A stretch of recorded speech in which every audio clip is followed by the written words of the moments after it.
The Hacstut Declaration of Title and Rights articulates our sacred, deep, and ongoing relationship to our Hacstut territories. This declaration set the path for Hacstut, or what outsiders call reconciliation. Now, I see Hacstut as a living tree, akin to Dunyas, or the mighty red cedar tree from our territory.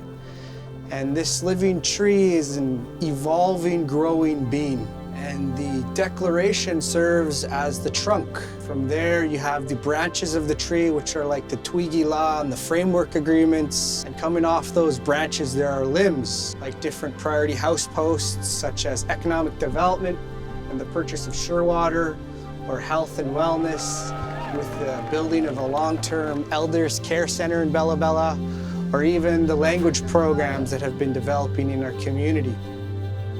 And this latest continuum of this tree is this addendum to our Hacstut Declaration of Title and Rights. And this addendum reaffirms the rooting of this tree. And the roots of the tree of Hacstut are the people and the territory itself. We are our territory, and our territory is us. The tree of Hacstut stems at least 14,000 years, but we say since the beginning of time. And since then, we've had this sacred responsibility to care for our territory.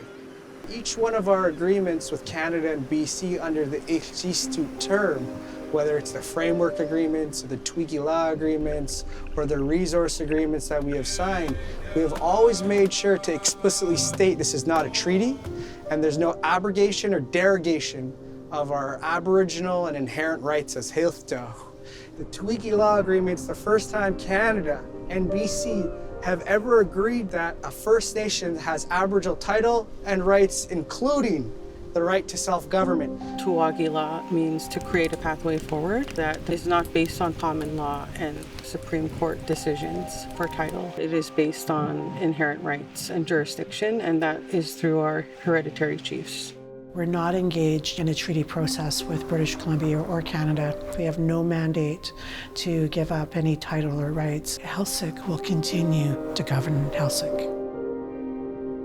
This latest addendum, or this latest branch off the tree of Hacstut, is showing our strength as a nation, with the main governing institutions of the Hacstut writing this together. The joint leadership of our community, the Mnuiks Council, the Hemos Council, and the Tribal Council are committing to rigorously engage our Hacstut community on and off reserve to ensure communal input, but also communal ownership over this HD2 process. Whether we're in Bella Bella or whether in the lower mainland, no matter where people live, we'll have an opportunity to have this conversation with you. So that means watch out for more community meetings, more surveys, more mechanisms for your input. The stronger your voice is, the stronger the roots of the HD2 tree will be. The HD2 process has had much success in securing millions of dollars for the well-being and improvement of our Hacstut communities.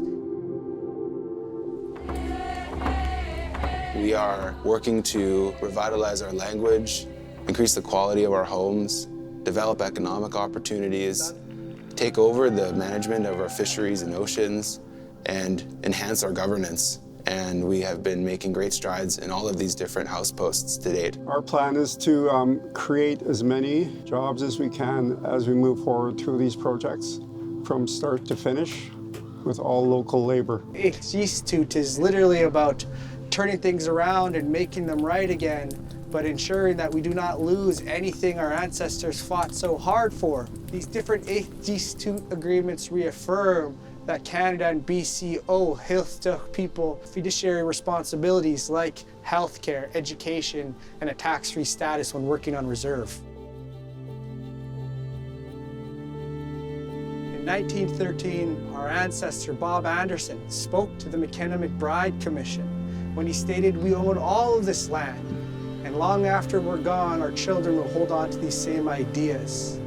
And in that, he spoke to us because we are the children of Bob Anderson. And we're here to give expression to our title and rights in a modern context that upholds the laws of our ancestors, that upholds our Kwe laws. And in 110 years from now, what will future generations of Hacstut be saying when they look at this archival film? When they scour over the documents that we've created, what will their legacy be? So in the ethic of cultural continuity, we have crafted agreements that do not deal with treaty. They are not a rights denial process.